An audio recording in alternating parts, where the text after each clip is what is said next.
Welcome to part 4, the list of episode 63. Said it right at the same time. We are good. Hey, The list of the week. If you watched it last week, a lot of times we rolled together. So Yes, we do very well with that after over a year of doing this. yes, we better. And over many, many years of our last project that we won't get into here. Nope.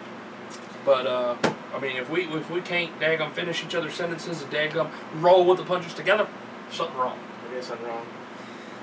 Well, let's start with the 100 wrestling pay-per-views you must see before you croak with key matches. Number 55, ECW's Guilty as Charged 2001. Towards the end. It was toward the end. The key match was Taz versus Shane Douglas for the ECW title.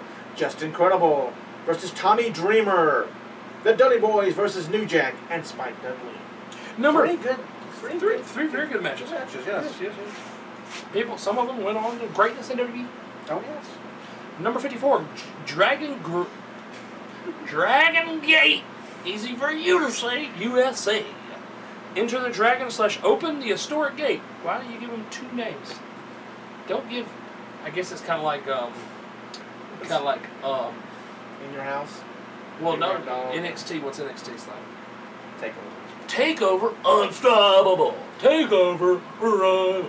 Takeover, Unbreakable. Takeover, whatever else. Exactly. So it's Enter the Dragon, open the historic gate. Weird, but okay.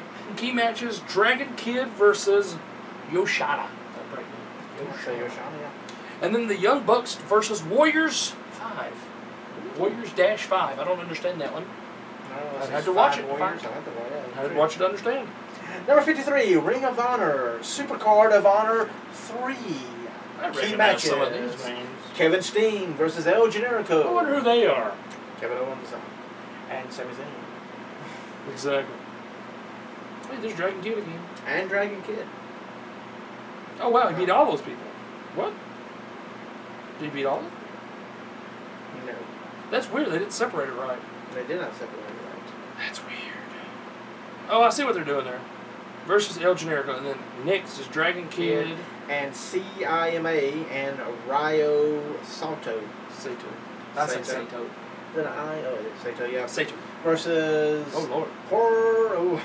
Or Joker. Horaguchi. Horaguchi, that's a good one. Doei. Or Doei. He is doughy. And your dude. Yoshano. Yeah, something like that. Yes. So it's a singles match and a 6-man from Japan. Was the best key matches for Ring of Honor Super Card. So it was Ring of Honor and Dragon Gate USA, it sounds like, combined together. Yeah. New Japan Pro Wrestling number 52 for the 2013 G1 Climax Tournament. This G1 tournament apparently is a huge thing. They love the climax, yes. Hey, it's out there, I gotta say. It is out there. We have Okada. The tournament's so good that people climax, so what do they call it? Climax? Hey. G1 Climax! Oh, yes! Then take that how you want it. But okay. Yes. Okada versus Kojima. That's pretty good. Tanahashi. I think he was in TNA one time. Sorry. Tanahashi versus Tanahashi. That's a good one. Tanahashi. That's better. Tanahashi versus Nato. We'll go with Nato, yes. Oh, not very many for a climax card. It's not very many key matches. Oh, you got another. And Japan 51, one. I know! More New Japan Pro Wrestling. Give us some more American peoples. Wrestling Kingdom 8. Tanahashi What was the again. one they just did with Global Force? What number was that? Global Force. I mean, it was Wrestle Kingdom. The Wrestle Kingdom 9? It could be. Weird. Well, we're going with the key matches here for 8 is Yes. Tanahashi versus Nakamura for the IWGP Intercontinental title. We got Okada versus Nato again. Weird. It's very weird. That's kind of switched up. Yeah, that's For the IWGP World title. Ibashi versus Prince Devitt, which is I was listening to an interview. It's Devitt. It is Prince Devitt, which is Finn Balor. And I also listened to an interview, Talk is Jericho interview with him, and he explained his name, Finn Balor. good, and this was for the IWGP Junior title. Continuing with the list. So all the names, I mean, all the titles in that one. Woo! All the titles. That means that was a good pay-per-view then of all So the title folks, matches. we were 50 down and 52. That's true. Now we're going to continue on. We're almost halfway over with the 10 greatest ever WWE heel stables. Number 6 is the new Hart Foundation, led by Bret the Hitman Hart. The prominent members was Bret Hart, Jim Neidhart, Owen Hart, the British Bulldog, and Brian Pillman. I remember that group. That's when they were hated here and loved in Canada. Yes, I loved that. It was awesome. And the date was 1997. This flag... 1 year. 1 year. That's all they needed, though. It was over and it was good. The flag-waving Canadian nationalist stable was unique because its heel reputation depended upon where they fought. The Harts were natively based out of Calgary. And so whenever they traveled up north and dissed America, they got heroes welcome. For us Americans, the new Hart Foundation was a hard thing to reconcile. Bret Hart's heel turn never felt quite right. Half the thrill was watching the Ultimate Babyface be a bad guy. The stable also helped usher in the Attitude Era and the ongoing tension between Bret and Shawn and between Bret and Vince made its way into the storyline, blurring the lines between kayfabe and real life. Yep. One thing I remember when the new Hart Foundation was around was Shawn Michaels sticking the Canadian flag up his nose. Up his nose. Yeah. Very good stable, and I think it's placed very well at number 6. Yes, very good. Now let's go to the WWE 40 wrestlers ranked from worst to best, number 22 to number 20. And at 22, The Miz. The pros to The Miz are the perfect annoying heel. He is annoying. Yes. Boy, they hate him. Yes. Solid ring work. Not sure about that. Excellent promo ability. That's true. Yeah, he's a good talker. If he ever gets hurt, he'll be a great manager.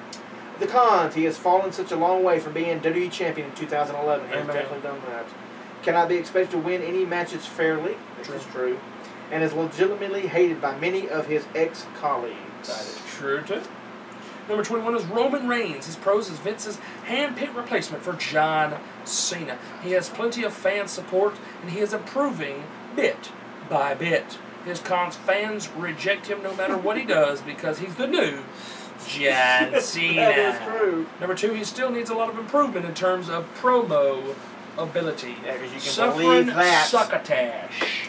Yeah, believe that. Number 3, it's already becoming boring and repetitive. And at number 20 is Neville. Neville, see, Neville. Yeah, he just got there. Yeah, the pros are one of the greatest high-flyer wrestlers to date. Has tons of experience from around the world, making him a well-rounded athlete. The Red Arrow. That is on. Is it? Cons, doesn't have many people his size to have the best chemistry with on the main show. Which is what? Small. Bear in mind, this is Vince's world. True. And number 3, it's still too early to say for sure how well his run on the main show will end up. He's doing very well right now. That is for sure, because yes. we don't know when this was made. We don't know when this list was done. But to have Neville, who just come in, already be in 20, and there was only how many total that 40. You put on here was 40. He's halfway on the list, so he's got to be between. Yes, because you don't want to be in 40. You'd rather be toward 10. 10 is going to be the best. That is true, and now we're going to continue on for 4th round of the 10-long tag team title of the world. Semifinals, baby. Semifinals, if you will. We got a number 1 seed versus the number 1 seed. We got a number 1 seed versus number 3 seed. This is the hard ones. This is where it gets difficult. The first match we have, number 1 seed Road Warriors taking on number 1 seed, the modern day, if you will, with their accomplishments of the Road Warriors. Oh, yes. They are the Dudley Boys. I mean, you look at all the 4 teams in here. Oh. I mean, and there will be winners. Will be no more buys. No buys. We'll have to pick. We'll have to decide. Yes. If it bores you to death on we fighting back and forth, there will be a winner. This is a no DQ match, if you will. So the Road Warriors, Hawk and Animal. They have been champions in the WWE, in WCW, and they have been champs in AWA. In Japan. In Japan. Mexico. Every place possible in their era and their time, they were tag team champions. When the Road Warriors showed up and gold was on the line, they were taking it home. Yes, they always had pretty good stories. They always had pretty good feuds. The only bad blemish, well, 2 bad blemishes they had for the tag team was the ventriloquist puppet with Paul Ellering. Yeah, that was bad. That was bad.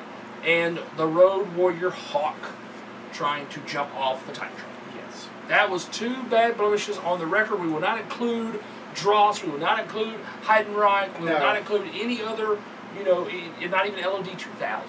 We're just talking about the Road Warriors, LOD, and then you look on the other side, you have the Dudley Boys. Yes. They were multi-time tag team champions in ECW, multi-time tag champs in WWE, and while they were in WWE, WCW got bought out, and they became WCW tag team champions as well, so it still counts because they own the company. That's right. They were also TNA tag team champions, and they also were tag team champions in Japan. Every place possible that they wrestled at, if it was available, because AWA wasn't available then. Right. So TNA, I guess, is the AWA in this situation. In this situation, we'll go with it. We could go with that. So every possible place the Dudleys have wrestled, they've been tag team champions. Every possible place the Road Warriors have wrestled, they've been tag team champions. So pretty much on an equal playing field. If this was the finals, this would be the best finals you've ever seen, and this would be the fantasy matchup of all tag teams. Oh, it would definitely be, in my opinion. But you're getting it in the semifinals. Yes, one of these teams will go to the finals. Yes. Will it be the Road Warriors? Both of these in the finals. Or will it be the Dudley Boys? And I'm thinking that you just had Devon and Bubba. But on the other side, you had Hawk, Animal, and Paul Ellering. True. And I believe they had Stacy Keibler for a little bit, but Paul Ellering was constant for the most part. And he would do what he had to do for his two men. True. To take them to the promised land. Yes, he was the J.J. Dillon for them. He was the J.J. Dillon for them. The Bobby Brain Heenan. And with that little key element for the Road Warriors would be enough for me to say the Road Warriors would kick out of the 3D and finish off the Dudleys with a Doomsday device. Which is kind of a 3D. Doomsday device. It is. Now, before we announce the winners, we're going to go on to the next match. That's fine. Now, we have his opinion here. You have an opinion right now? I have an opinion, and I will look at the other side that the Dudley Boys in ECW had a whole clan of people to help them. They did. They also had their versions of, if you will, Heidenreich and Dross with some of the other members they had. They did. The bad members, But all in all, I could go split with you here on this and go Dudleys. Now, that's why I say we're going to go to the next way, and we'll see what we got going on. Now, we have a number 1 seed taking on a number 3 seed, which in all rights and purposes could easily be a number 1 seed as well. It's just how everything landed. That's right. You have you have 2 of the 4 Horsemen / Brainbusters. You have the Enforcer Arn Anderson and the consummate professional, the consummate, if you will, if you look at it as an A-team, he was face, if you will, kind of like from the A-team. Yes. He was the one that had all the looks. He was the one that got the ladies, and that was Tully Blanchard, not Blanchard. He was Tully Blanchard. And then on the other end, the number 3 seed, you have the Steiner brothers. You have Rick and Scott Steiner. You're the dog-faced gremlin, and you got Big Papa Pump. Back then he wasn't Big Papa Pump. He wasn't Big Papa Pump then, but I'm just giving up. But they were blood. They were blood brothers. They knew each other. They knew each other left, right, frontwards, backwards. They knew what they were thinking. You had Rick Steiner, who started a business first. He was in the NWA. He was in the Varsity Club. He was doing all that. And then Scott, who's a little bit younger, a few years younger, he came in later on with the long black locks of hair, and he joined up finally with Rick Steiner. And they ruled the NWA. Yes. They ruled WCW. And for, I think, 2 years, they ruled WWE. And did a lot for their tag team division as well. And Japan. They're almost like the Road Warriors and the Dudleys. They did well in every promotion. I think they were WWF Tag Team Champions. Were they WWF Tag Team Champions? Yes. Okay. So they're WWF Tag Team Champions. They were Japan Tag Champs. They beat Money Inc. There you go. They were WCW Tag Champs. I'm not sure about NWA. They also were United States Tag Team Champions. United States Tag Team Champions. There you go. So you also look at Anderson and Blanchard as the Brainbusters. They didn't do as much as they could have. They were only there for 18 months. Yes. But in the NWA WCW? and WCW, they teamed up. They were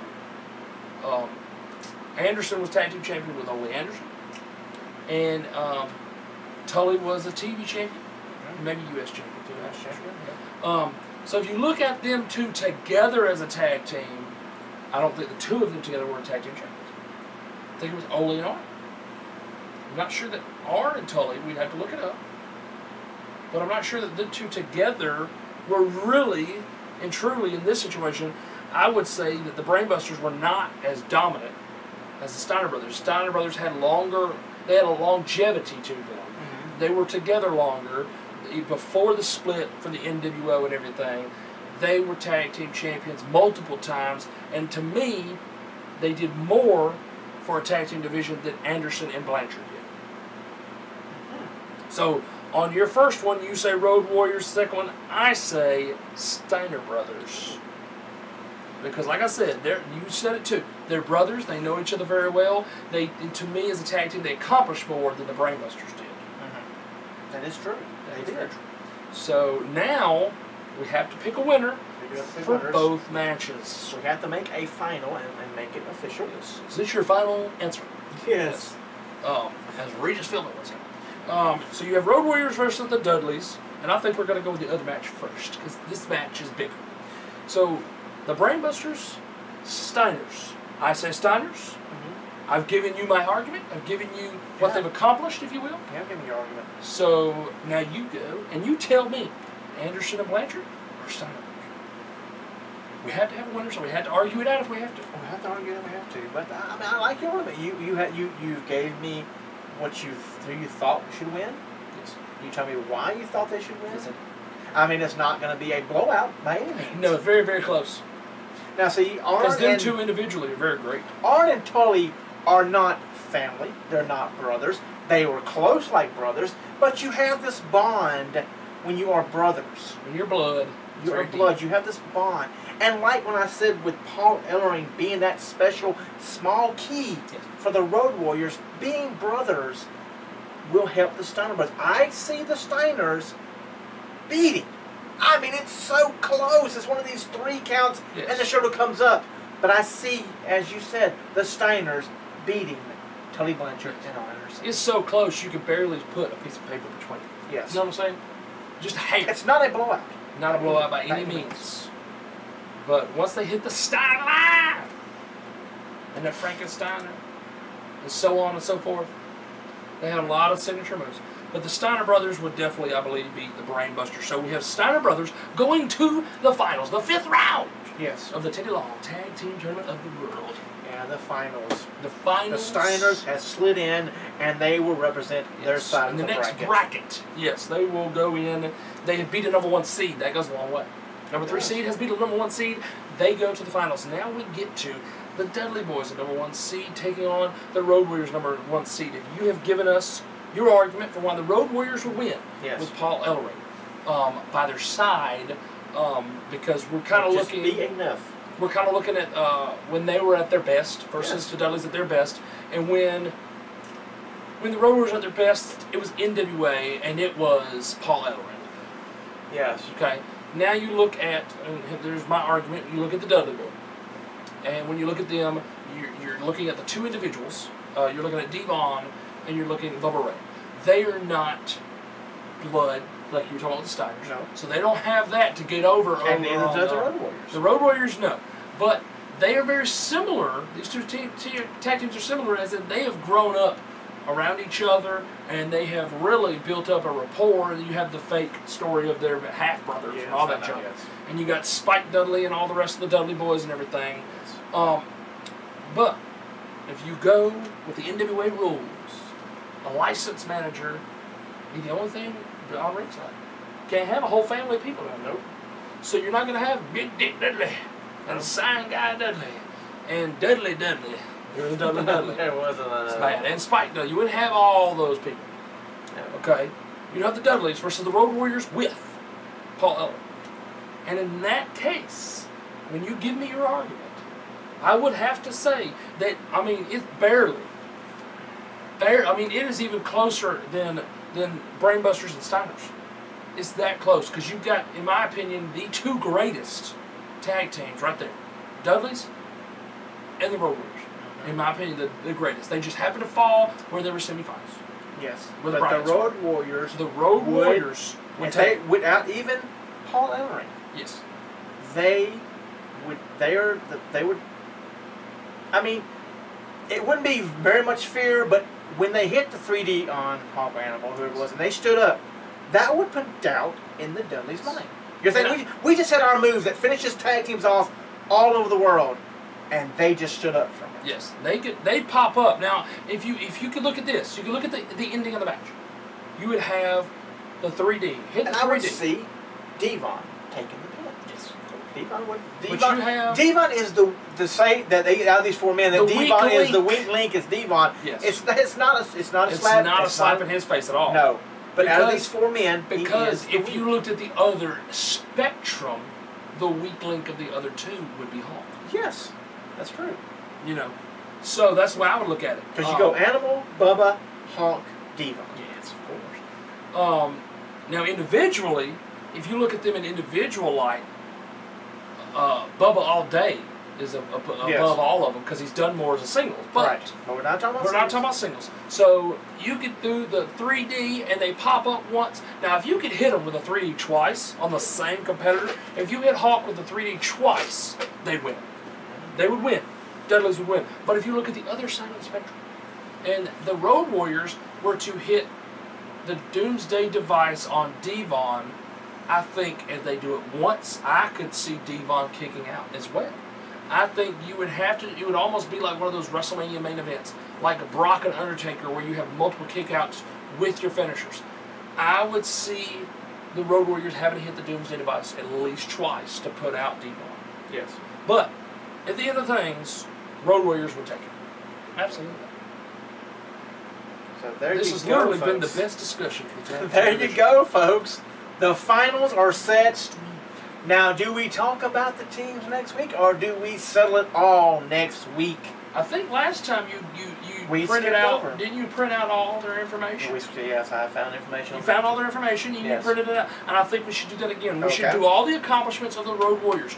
I think we should talk about where they wrestled, their different promotions, their belts that they've won, all that stuff. All the accomplishments versus the Steiner Brothers accomplishments, and list where they've wrestled, where they've won championships, all the above. And then, so on 64, we discuss everything they've done. And on 65, episode 65, we get the winner of the Teddy Long Tag Team Tournament of the Week. The first ever Teddy Long Tag Team Tournament winner for Top Rope Reality. That's a lot of T's, but you know what? That's just the way the ball bounces. That works, folks. That's what we're going to do. We're going to discuss them. We'll discuss them next week, and we will decide on 65 who is the first. Decide on 65. Who is the first Teddy Long Tag Team Tournament champion for Top Rope Reality. But that is all the stuff for this week's Top Rope Reality list. Next week, we, like you just said, we talk about the Teddy Long Tag Team Tournament with the final 2. We continue the 10 greatest ever WWE heel stables with number 5, one of my favorites, the Ministry of Darkness. The Ministry of Darkness. The Ministry of Darkness, ladies and gentlemen. Not the corporate ministry, but just the ministry by itself. Yes. Plus, news, countdowns, more for SummerSlam 1997 Hart and Soul. Hart and Soul. We know the main event. What else is the event? What else happened? Where was it? Who all was there? How many people were there? That's true. We're going to talk about all that and a whole lot more. What will happen in the news of the week? Will we have more WrestleCade names? More Ring of Honor news? Will people leave or go to WWE or TNA? Exactly. You know, Ring of Honor. You know, you never know. You never know. I mean, every week here lately, we've had a lot of different things randomly. Like Gunner left this week. Bret Hart saying that Daniel Bryan's career is over. He just don't know it yet. Yes. And maybe next week it's announced his career is done. And then last week, of course, rest in peace, Dusty Rhodes had passed away.